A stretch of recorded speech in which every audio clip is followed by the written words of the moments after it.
Radio Free Mobile is an independent research provider. And what I'm going to talk to you a little bit about today is how we think about the whole digital world and how that understanding allows us to have a better idea of what's going to happen in 5G, in digital vehicles, in the electrification of cars and the metaverse. And obviously that plays directly into both what demand for semiconductors might do in these critical vertical segments, but also, to some degree, where the role of the telecom operator might be.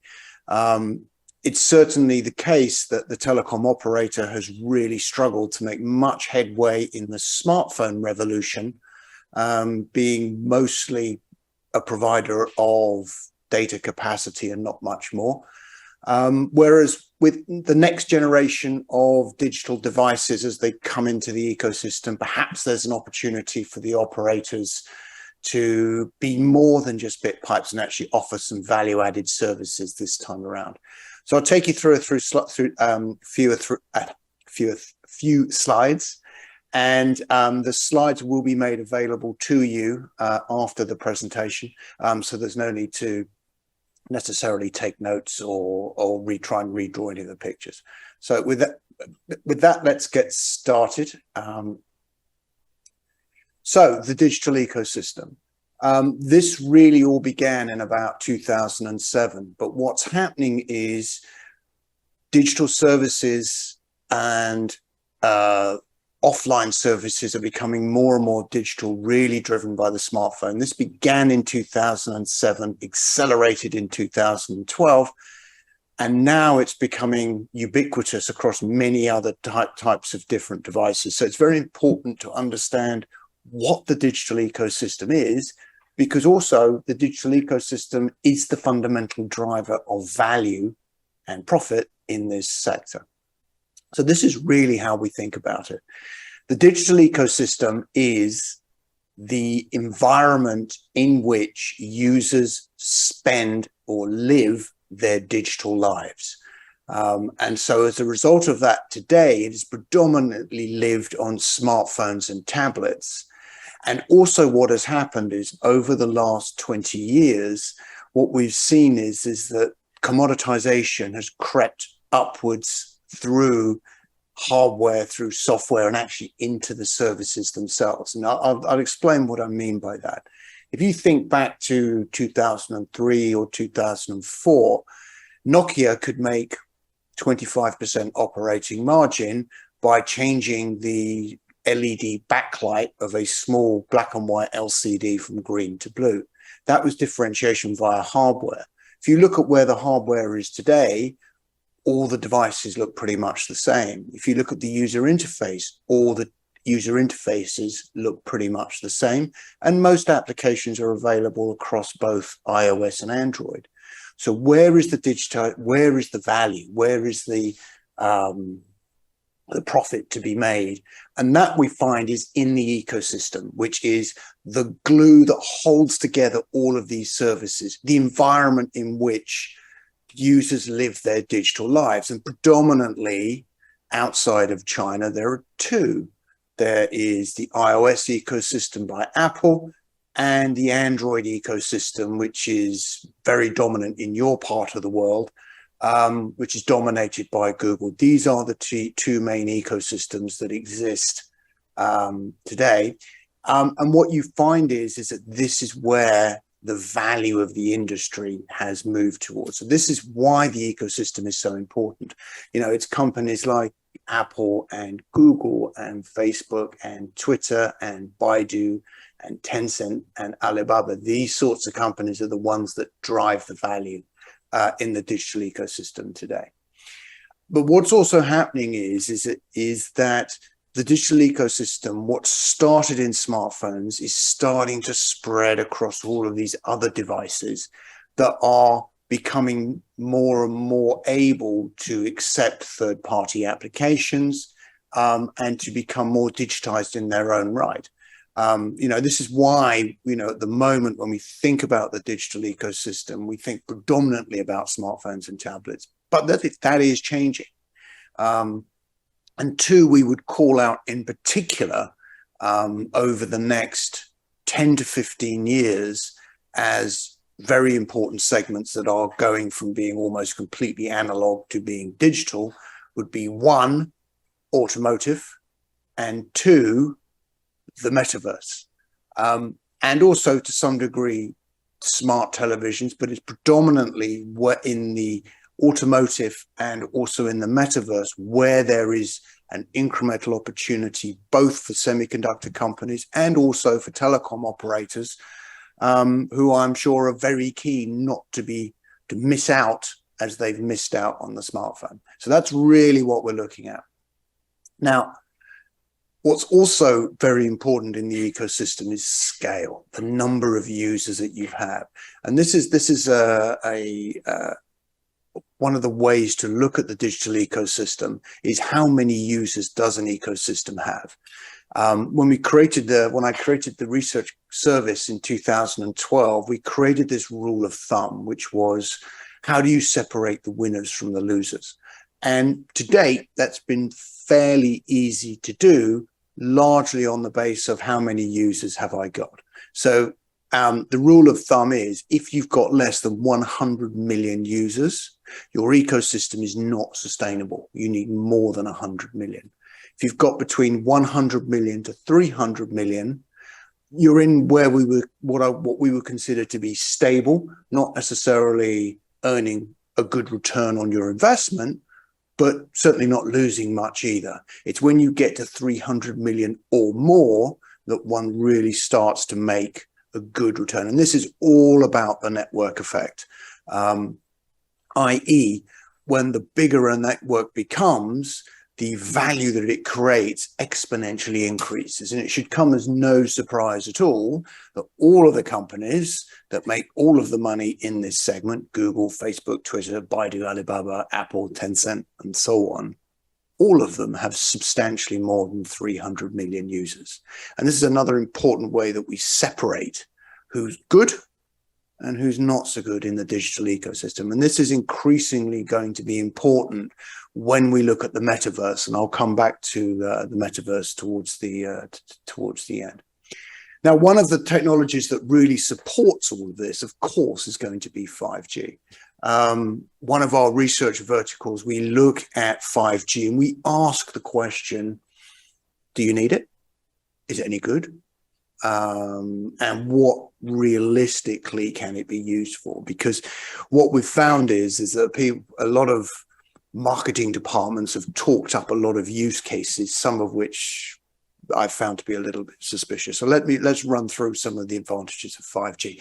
5G is a technology that's going to be coming to Latin America, I think, fairly shortly. It's in the very early stages of rollout in some countries, but I think over the next 10 years, you're going to see it become more and more ubiquitous. And it's going to, I think it does offer some significant potential, particularly in areas where it's very difficult to get a fixed line for, fixed line internet.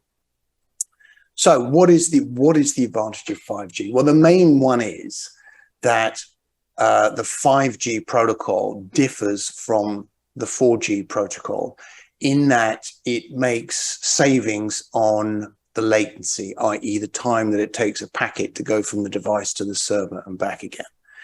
Now, the standard's been rewritten such that with 5G, you can achieve latency of 1 millisecond. Typically, an internet service, a fixed line internet service might be 10 to 100 milliseconds. So you can see it's very quick. So the big question is okay, that's great. And LTE will do 10 to 50 in the best case scenario. So are there any use cases for that? And it turns out that there are. And again, this one plays directly to the metaverse. One of the problems with metaverse devices, virtual reality, augmented reality, is large, heavy, head-mounted displays. Now, one of the options that has been discussed to solve this problem is to, instead of putting the electronics in the device, you put the electronics in the edge. So you render the metaverse and the visuals in the edge of the network, and then you effectively stream that to the head unit. That gives you less power consumption in the head unit, allows you to make a smaller head unit. So there is a case for it. It also is incredibly latency intolerant, simply because, you know, when you move your head, your brain is expecting the environment to move very quickly, to respond incredibly quickly. And if it fails to do that, the quality of the user experience deteriorates incredibly quickly. So this is one use case, is what they call cloud-based virtual and augmented reality. Is it going to become a big part of the metaverse? I personally suspect not, but it is one good use case for 5G. A better use case for 5G is industrial IoT, in my opinion. What we've found in the research that we've done is that industrial robots, particularly in ones where the environment can vary a little bit and the robot needs to be adjusted in real time, are very latency intolerant when the compute or the brains of the robot is remote. And so what this would allow you to do by using 5G as opposed to 4G is to have a remote installation to run multiple installations all together in real time with your industrial robot. So industrial IoT is definitely a use case that, you know, that we think has actually got some legs. The other one, of course, is going to be efficiency, and this is going to be very important for Latin America, where price and tariffs are going to be more of a differentiator, arguably, than they are in some developed markets. And here what we see is that the real advantage of 5G comes in spectrum above 28 gigahertz. When you use it right now, 5G is predominantly being rolled out in what you hear referred to in the industry as sub-6. What they mean by that is frequencies below 6 gigahertz. The advantage of being below 6 gigahertz is you get the signal will go further. So you don't have to have so many small cells, and it's a less complicated installation. When you go to 28 gigahertz and above, it starts to get a bit more complicated. And this is a rollout scenario that we would expect certainly to be seen in urban environments. And that's also where you start to see a significant improvement in the efficiency. And efficiency is also incredibly important because it affects cost. So what we've seen, a lot of operators have been quite keen to rapidly push users to 5G as quickly as they can, because it costs them less to support their network traffic on 5G than on 4G. So that's another use case for 5G. So really, to sum it up, where 5G really makes a good investment is spectral efficiency in terms of cost to deliver a packet, industrial IoT, and to some degree cloud-based virtual and augmented reality. The other one where we also see it as being particularly effective could be in fixed wireless access. Now, the United States has a particular use case for this because there is not a lot of competition in the last mile when they, in terms of terminating the line to the user's house. But I think that this also has a good rollover effect into Latin America, where, you know, it can be difficult to get a line, that the fixed installation can be too expensive for some users. And so instead of doing a fixed line, you can do fixed wireless access. And so from that perspective, that is also a good use case for 5G. And we are already seeing some rollout of that already. However, things to bear in mind where it doesn't work, online gaming, the latency doesn't really have much effect. You could deliver that over 4G if you really wanted to. Things like massive MIMO, beamforming, spectral splitting, and all these small cells and all these sorts of things, there's nothing special about them for 5G. So it's for 4G, you could use those technologies just as well. The other one also to bear in mind, where you don't really need 5G, is in automotive. People have made a lot of fuss and noise about how you've got to have 5G to roll out digital services to the vehicle or autonomous driving. We found no evidence for that whatsoever. So we think that one's a little bit of a red herring, but certainly focus on industrial IoT and fixed wireless internet seem to be two very good use cases for 5G. And the rollout of 5G is going to be is coming regardless. If we look at Ericsson's forecast for 2025, you can see that already by 2025, Ericsson's expecting 2.8 billion 5G connections. Now, obviously, there'll be less of those as a proportion in Latin America, but you can see where the direction is. So, 5G is coming, supported very much by the cloud storage market, which also allows processing to go to the edge, which allows faster services and to 5G to operate to the maximum possibility that it can. So that's really where we see it, 5G rolling out. People ask about 6G. Well, we'll address that one when the time comes. It's still in very early stages. Do you need 6G for the metaverse? No. The metaverse will function perfectly well on 5G, and something you could argue perhaps even on 4G in some use cases. So what about the digital vehicle? The reason why I highlight this one is because this is a big threat that is faced by the automotive industry. And also what it does is it represents a substantial opportunity both for technology vendors like chip vendors and also for telecom operators, simply because if you look at how much silicon chips or how many silicon chips are going to be in cars over the next, how much that's going to increase over the next 10 years, it's going to be a substantial number. And so there's a big opportunity there. But also what you're going to see is the amount of data that a vehicle consumes, both on the upload and the download, is going to increase substantially as cars become more digitized.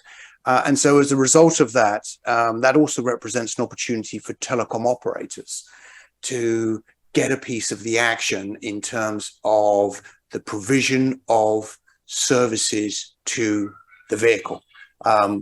These telecom operators failed to get a seat at the table when it came to smartphones. Maybe they can do better in the digital vehicle. Now, interestingly, what we find is that one of the impacts of electrification and autonomous driving is going to be that the number of cars sold is going to decline substantially. The main reason for this is that electrical vehicles will go or can drive twice as far before they wear out than a petrol vehicle can, which means you replace it half as often. It also means that it requires much less maintenance. And on an apples to apples comparison, electrical vehicle is much cheaper to own than a petrol vehicle. And this is why we think what is likely to happen is once you can get roughly or close to an electrical vehicle cost the same as a petrol vehicle, there'll be a very strong incentive towards the user buying electrical vehicle, because it could cost him as much as $5,000 a year less to own an electric vehicle than to own a petrol vehicle. And so consequently, that represents a big threat for the car companies, because if demand for vehicles is going to decline by up to 60%, then a lot of the companies who actually make cars are going to go out of business. So what can they do?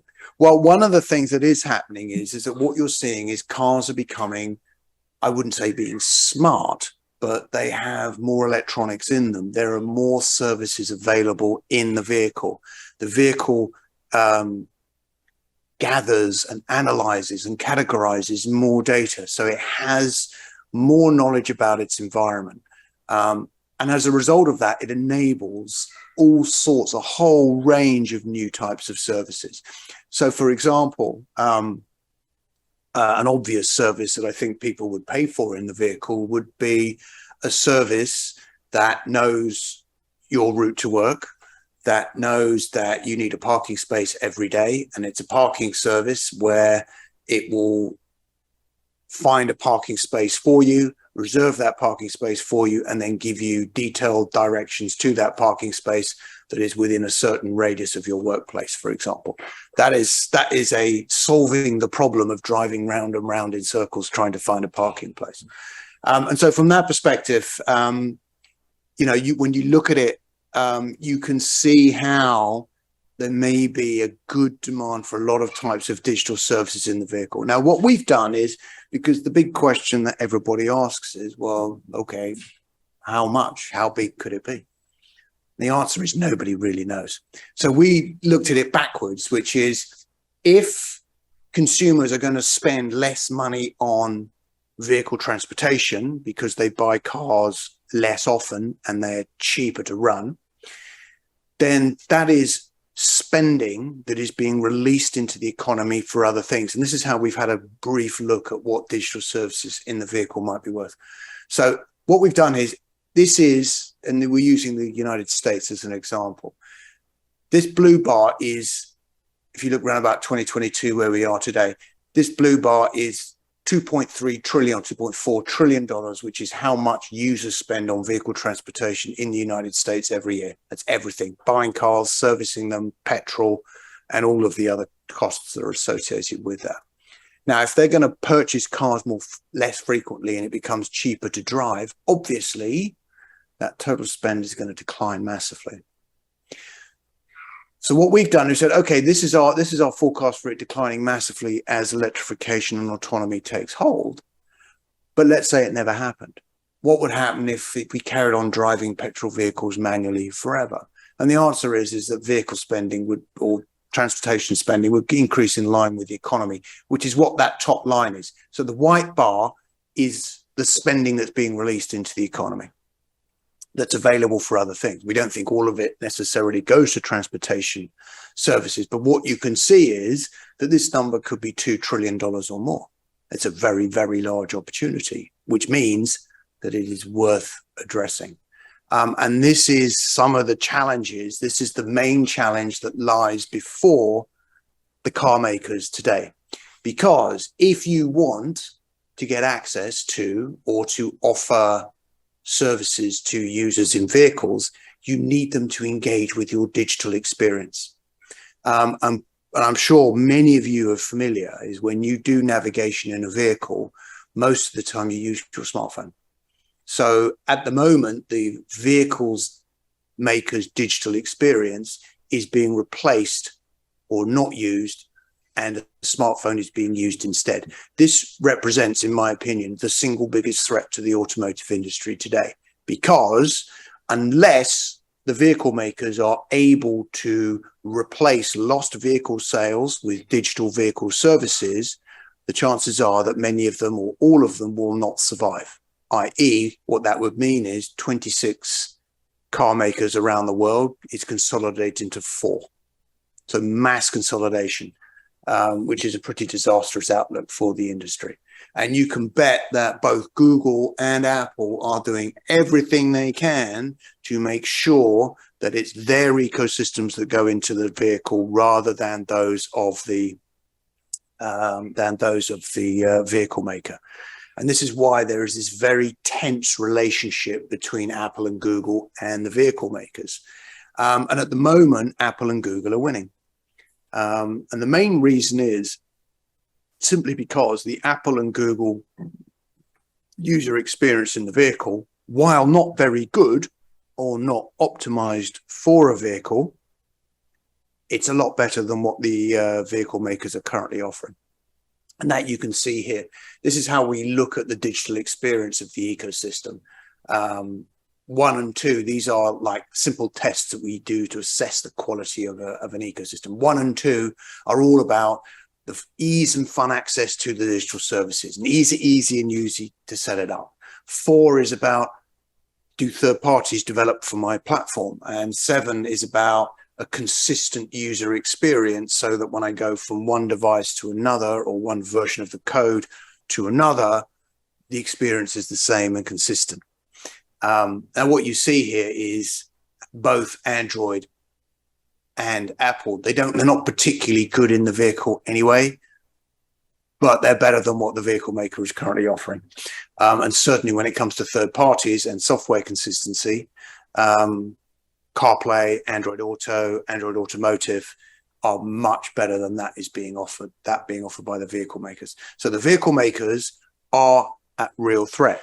Now, the opportunity is still there, because if we're going to see this big takeoff in vehicle services, well, someone's got to enable that in the vehicle. Someone's got to carry the packets to the vehicle.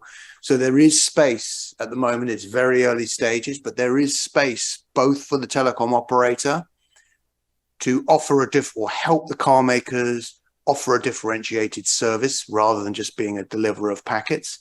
And from a semiconductor and a component point of view, obviously with more electronics in the vehicle, the opportunity for greater revenues and growth in selling silicon into the vehicle is also very substantial, certainly over the next 10 to 15 years or so. And finally, let me touch on the metaverse, which is another one everybody is talking about. The metaverse is let's define it. What is the metaverse? And what we describe the metaverse as, there can be only one. And this is how we see the metaverse. Effectively, what it is, if you think about what is internet today? So the internet today is a 2D digital environment with which you can send video, you can send audio, you can exchange pictures, and you can exchange data. So it's a fairly two-dimensional world that is lived predominantly on smartphones and tablets.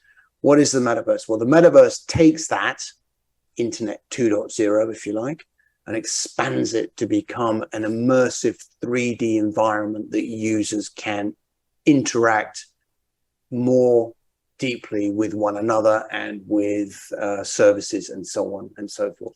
The key to this is, the metaverse is the evolution of the internet. And because it is the evolution of the internet, there can be only one.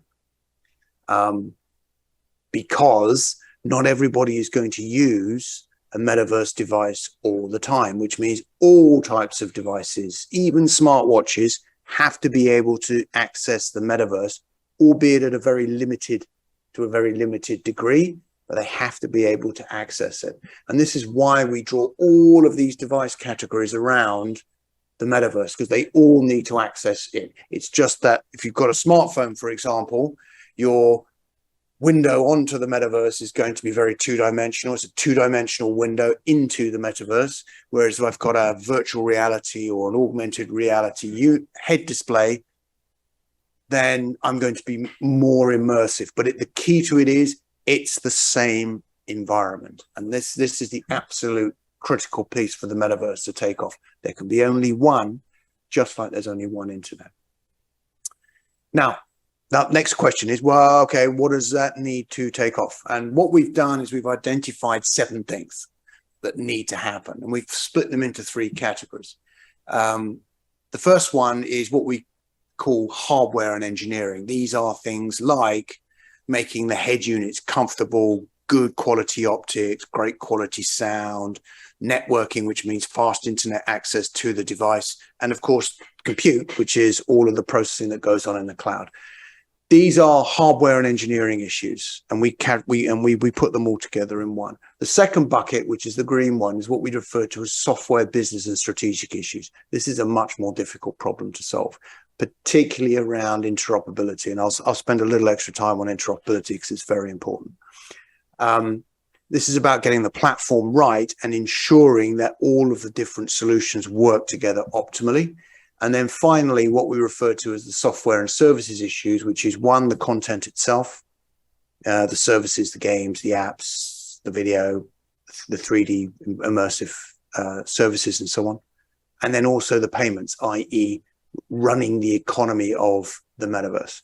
And I'll come back briefly to payments. So let me talk about 2 problematic areas. The biggest problem that we see with the metaverse is not the fact that the head units are big, clunky, and heavy. They are. But there is so much money being thrown at this today that these are engineering problems. They will be solved with time. And we actually think it's going to be quite a lot of time. When we look at when does the metaverse take off, we're asking that question from the point of view of when do metaverse devices start to replace the smartphone? And what we've done is we've looked at this in the context of how long did it take smartphones to replace feature phones? Short answer is 16 years from start to finish. And if we look at where we are with the metaverse today, with devices like the Oculus Quest 2 or the Meta Quest 2, as it should now be known, that's roughly where we are today.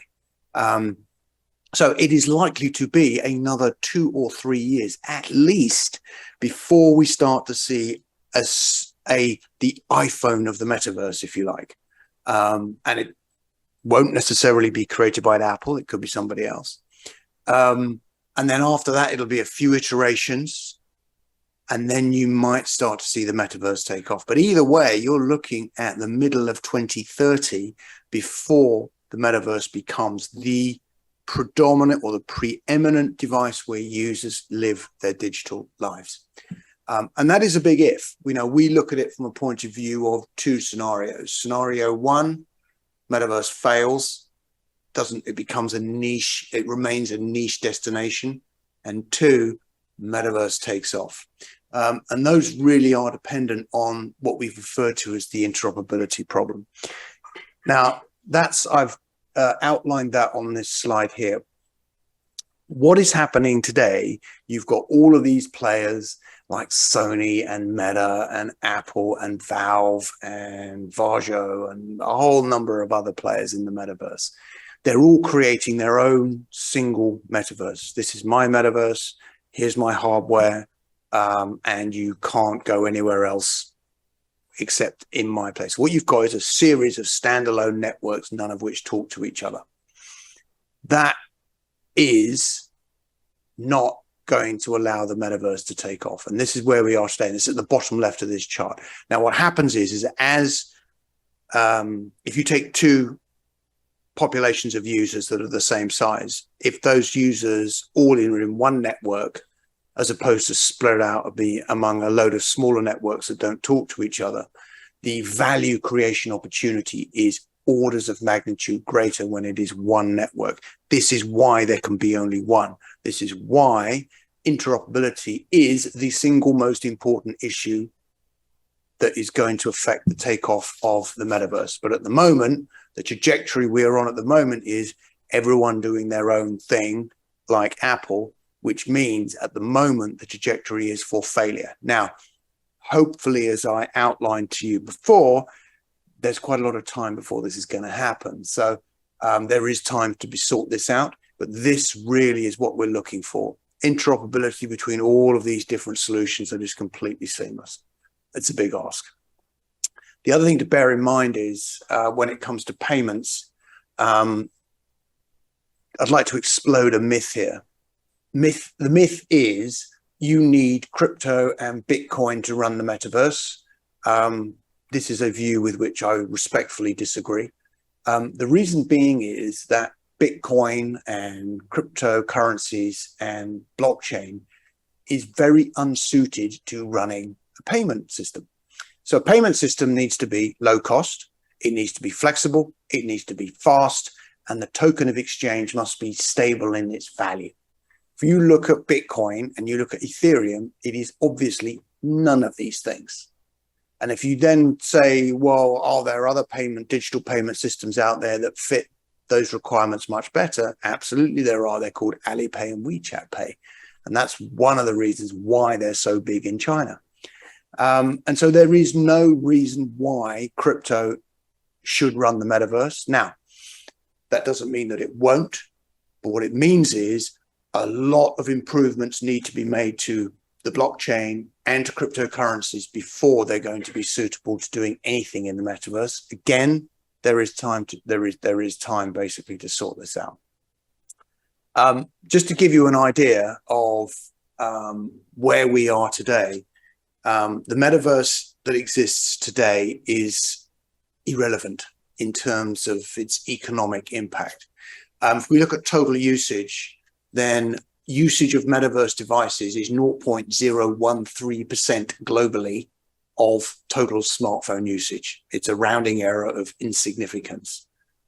Furthermore, even if the metaverse devices shipments double every year from here, it will be 7 years before metaverse devices are 20% of the total number of smartphones in circulation.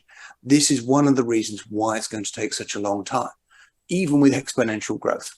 And so from this point of view is lots of investments are going into the metaverse, but it's very, very early stage. And this is why we don't see a real takeoff much before. And you can see that here on the right-hand side. That blue bar is minutes of use per day of metaverse devices. And you can see it, smartphones are in red, and you can see kind of like this growth and this transition. This is the metaverse succeeds scenario.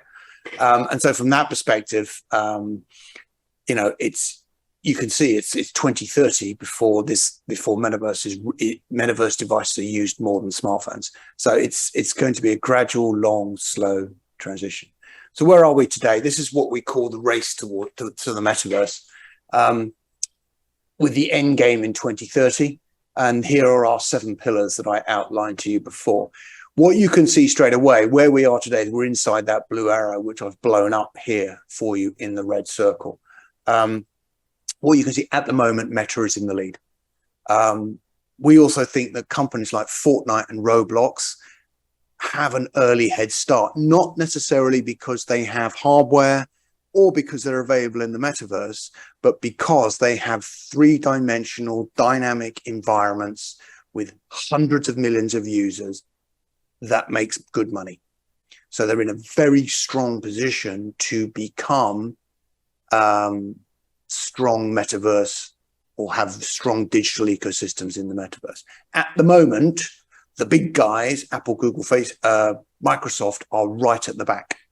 From Apple's perspective, to preempt the question I'm sure is going to come, Apple has to address this segment. The company has no choice. Why?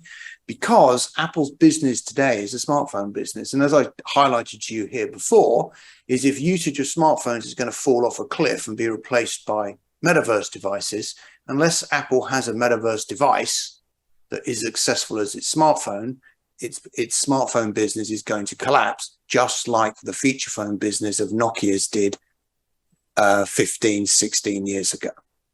So this could be Apple's Nokia moment.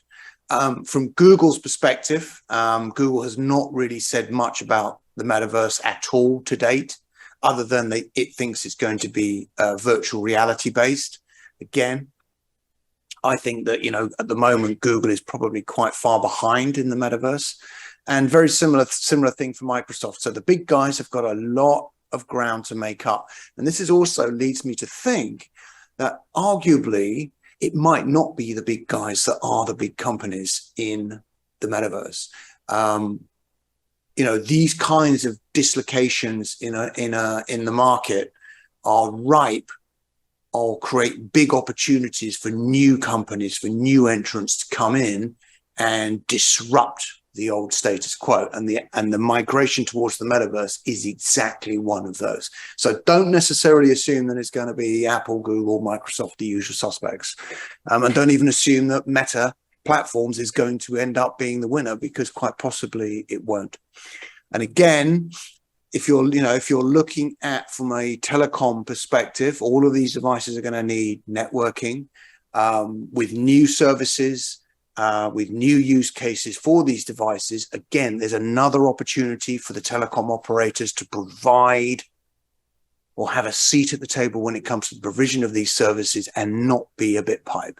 So just like vehicles, the metaverse is an opportunity for telecom operators to avoid the problems that they had in smartphones and where they really missed out on being present in the mobile economy other than the provision of packets. From a silicon perspective, again, great opportunity going to be out there. There's going to be a lot of processing and memory and storage required on these devices. And so it does represent a big growth opportunity albeit one quite far in the future.